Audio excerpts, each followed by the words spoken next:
Ahmedabad plane crash पर आई जांच report पर उड्डयन मंत्री राम मोहन नायडू का बड़ा बयान आया। उन्होंने कहा कि अभी शुरुआती रिपोर्ट सामने आई है, फाइनल रिपोर्ट आना भी बाकी है, इसीलिए अभी किसी भी नतीजे पर पहुंचना जल्दबाजी होगी। उड्डयन मंत्री केंद्रीय राम मोहन नायडू, उन्होंने जो शुरुआती जांच रिपोर्ट आई है जिसमें कहा गया कि दोनों इंजन फेल हुए, उसके बाद मेरे कॉल दे दिया गया और जैसा आपने देखा 30 सेकंड के भीतर ही मात्र ये प्लेन क्रैश हो गया, उस इलाके में जाकर गिर गया। 12 जून की ये घटना जिसने सबको स्तब्ध कर दिया। 241 लोगों की जान जो कि इस प्लेन में सवार थे उनकी चली गई थी। इसके बाद लगातार जांच चल रही थी। अब ये सामने निकल कर आया और ये एक प्राइमरी रिपोर्ट है। बार बार इस बात पर ध्यान दिया जाए, ये एक प्राइमरी रिपोर्ट है, अभी फाइनल रिपोर्ट आना बाकी है। उसके बाद ही आप कुछ इस तरीके से कह सकते हैं, लेकिन ये कुछ ग्राफिक्स हम आपको जरूर दिखा रहे हैं जिससे आप समझ सकें। तो ये हम आपको एक ग्राफिक्स भी दिखा रहे हैं 12 जून को किस तरीके से ये पूरी घटना हुई है। ये देखिए, ये प्लेन यहां से चलता है और टेक ऑफ लेता है और टेक ऑफ के महज 34 सेकंड के भीतर ही ये प्लेन नीचे आकर गिर जाता है, क्योंकि दोनों इंजन इसके फेल हो गए थे, इंजन तक फ्यूल नहीं पहुंच रहा था। इसी के चलते ये हादसा हुआ है। देखिए, जो क्रैश हुआ एयर इंडिया का ये विमान, उसकी रिपोर्ट जो अभी सामने आई है, पहली बात जो कही गई है उसमें यही कि सिस्टम में कोई गड़बड़ी नहीं थी, फ्लैप और लैंडिंग गियर सही स्थिति में था, ईंधन में कोई खराबी या गंदगी नहीं थी, मौसम साफ था, विजिबिलिटी अच्छी थी।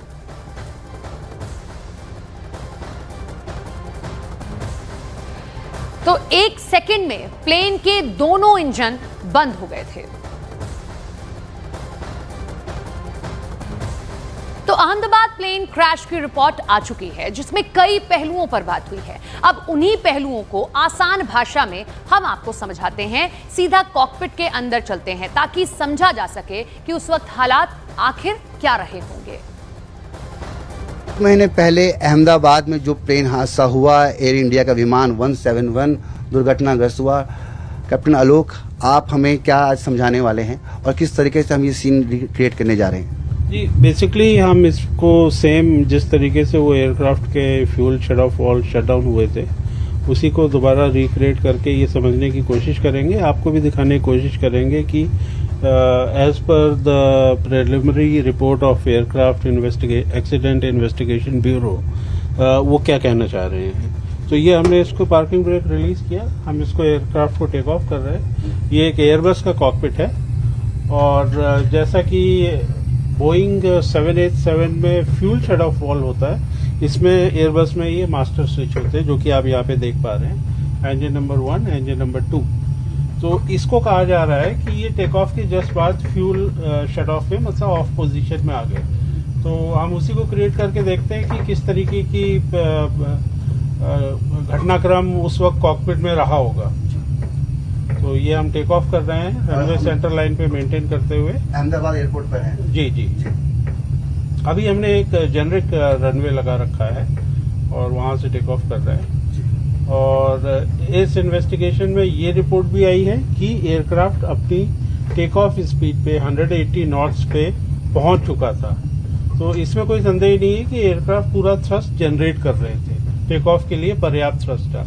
अब ये हमने टेक ऑफ किया, जैसे कि आप देख पा रहे हैं ये टेक ऑफ हो रहा है और ये हम लगभग 450 फीट पे, जो कि इसमें दिखाएगा दिल्ली के एयरपोर्ट के हिसाब से लगभग 1200 फीट के आसपास, दोनों फ्यूल शट ऑफ हो गए, जो कि हम यहाँ पे दिखा पा रहे हैं। तो ये फ्यूल शट ऑफ जैसे हमने इसको दोनों ऑफ कर दिए, अब ये दोनों इंजन फेल हो गए। आप यहाँ देख सकते हैं दोनों इंजन फेल हो गए। अब एयरक्राफ्ट में पूरा लिफ्ट अपना खत्म होता जा रहा है और एयरक्राफ्ट नाउ डिसेंड करना शुरू कर रहा है। तो सेम यही घटनाक्रम हुआ है। अब मैं इसको यहाँ पे फ्रीज कर देता हूँ। तो अब आप देख सकते हैं कि ये दोनों फ्यूल शट ऑफ वॉल जो है, इनका ऑफ होना एक डेलिब्रेट अटेम्प्ट होता है। ये अपने आप नहीं हो सकते अनलेस कि कोई इसमें मेल फंक्शन नहीं हुआ हो। तो फिर इमीडिएटली फिर पायलट ने को पायलट से पूछा कि क्या तुमने इसको शट ऑफ किया है, जिसका कि जवाब में को पायलट ने इमीडिएटली जवाब दिया है कि नहीं, मैंने नहीं किया है। तो इसमें एक एफए की, फेडरल एविएशन एडमिनिस्ट्रेशन की, जो कि यूएस की रेगुलेटरी बॉडी है डीजीसी की तरह, उसकी एक काफ़ी पहले एडवाइजरी आई हुई है जिसमें कि इस स्विच के मेल फंक्शन की रिपोर्ट है। और एडवाइजरी एक ऐसी चीज़ होती है जो कि वॉलंटरी इम्प्लीमेंटेशन होता है, इसको किया जाता है, तो जो कि इंडिया के लिए मैंडेटरी नहीं थी, तो उसमें देखना होगा कि क्या है।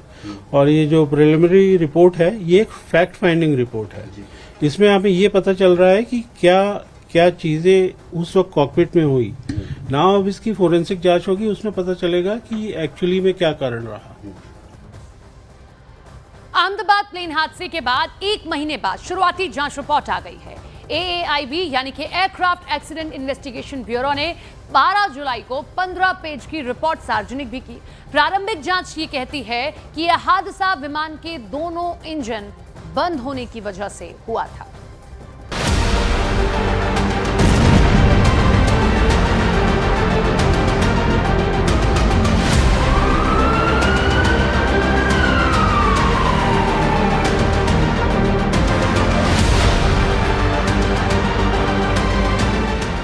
जून की दोपहर अहमदाबाद से लंदन जा रही फ्लाइट AI-171 टेक ऑफ करती है।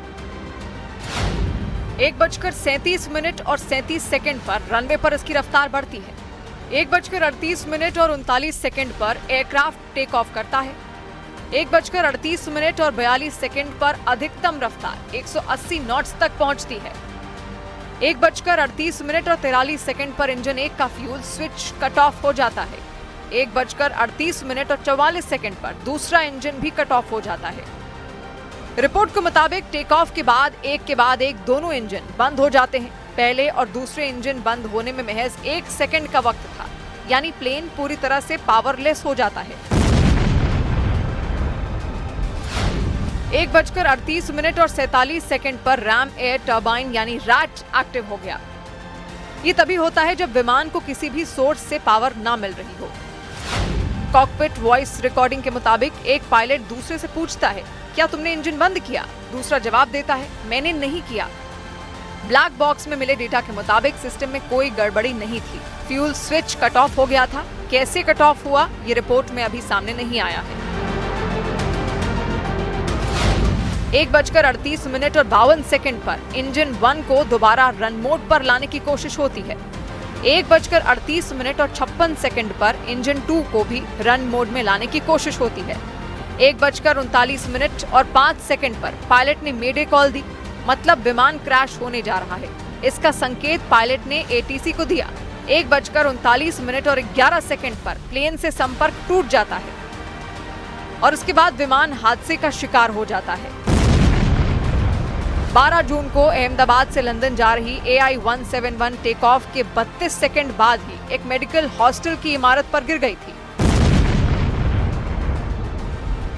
इस हादसे में 270 लोगों की मौत हो गई थी, जिनमें 241 यात्री और क्रू मेंबर शामिल थे। सिर्फ एक यात्री इस हादसे में जिंदा बचे थे। रिपोर्ट के मुताबिक हादसा फ्यूल स्विच कट ऑफ होने की वजह से हुआ। दोनों इंजन नए थे और उनमें कोई गड़बड़ी नहीं पाई गई।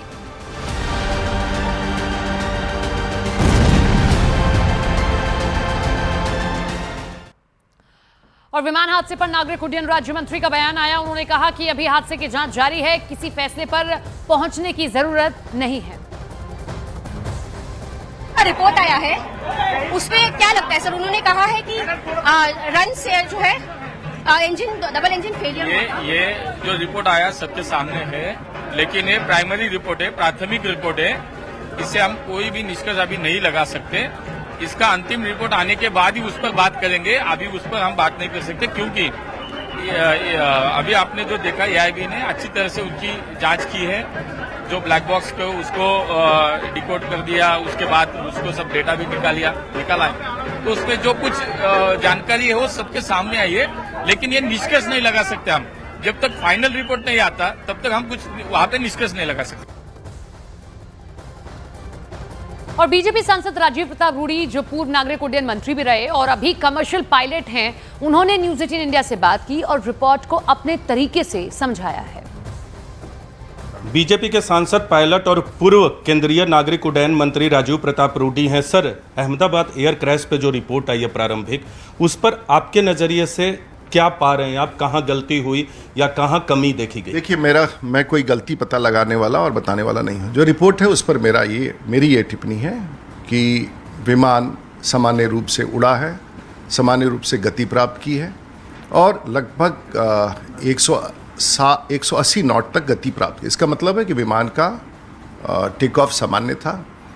ऐसा प्रतीत होता है कि फ्यूल कंट्रोल स्विच जो पीछे एक इलेक्ट्रॉनिक व्यवस्था से नियंत्रित होता है, जो हजारों कैलकुलेशंस के बाद विमान में कितने ईंधन की ज़रूरत है वो उसे उपलब्ध कराता है।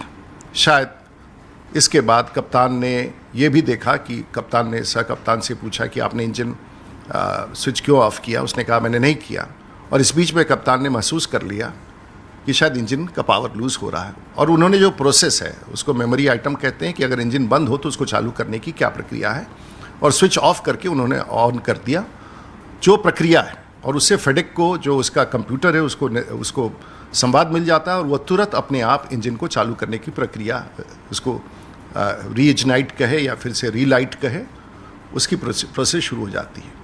कप्तान ने प्रयास किया, समय का अभाव था, ये भी दिख रहा है कि इंजन फिर से स्टार्ट भी होने लगा था, उसका प्रमाण AIBB रिपोर्ट में भी है।